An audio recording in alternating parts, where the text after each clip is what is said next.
Hey guys, it is time for another Tiny Tidy Tuesday, and look at this mess.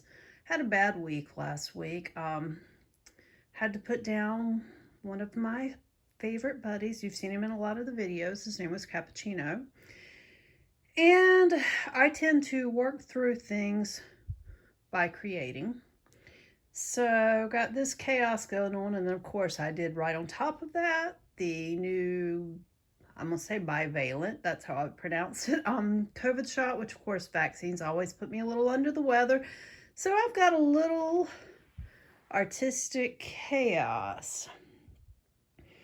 And this is going to be a short video because I'm going to show you a before and after, because I'm actually posting this. By the time I edit it, I will be posting it while I'm on the road, it looks like. So I'm going to do this is the quote unquote before, and then I will show you the after.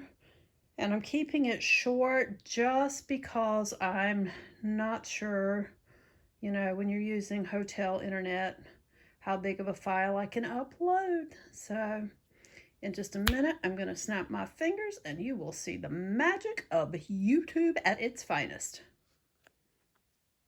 Okay, that took me all of 5 minutes, and I know it kind of looks like it's not completely clean, but it is now my organized chaos.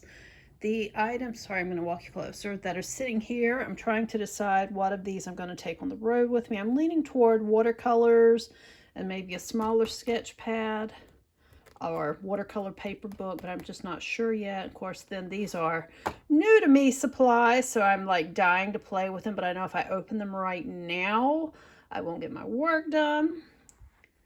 Hair dryer for my mixed media pieces. That is pieces of paper that I'm using. Paintbrushes, etc., back where they go. Some watercolor pencils. All the markers are back in the thing. And yes, I'm turning you, sorry. And then my supplies, I'm working in one of these as an art journal. And then a second one, because Michael's did have them buy one, get one half off. And that is it, guys. Be sure to check out the playlist down below for some great Tiny Tidy inspiration. And thank you, Sunday Dawn, for hosting this. And thanks, guys, for your patience for my off week last week. See you soon.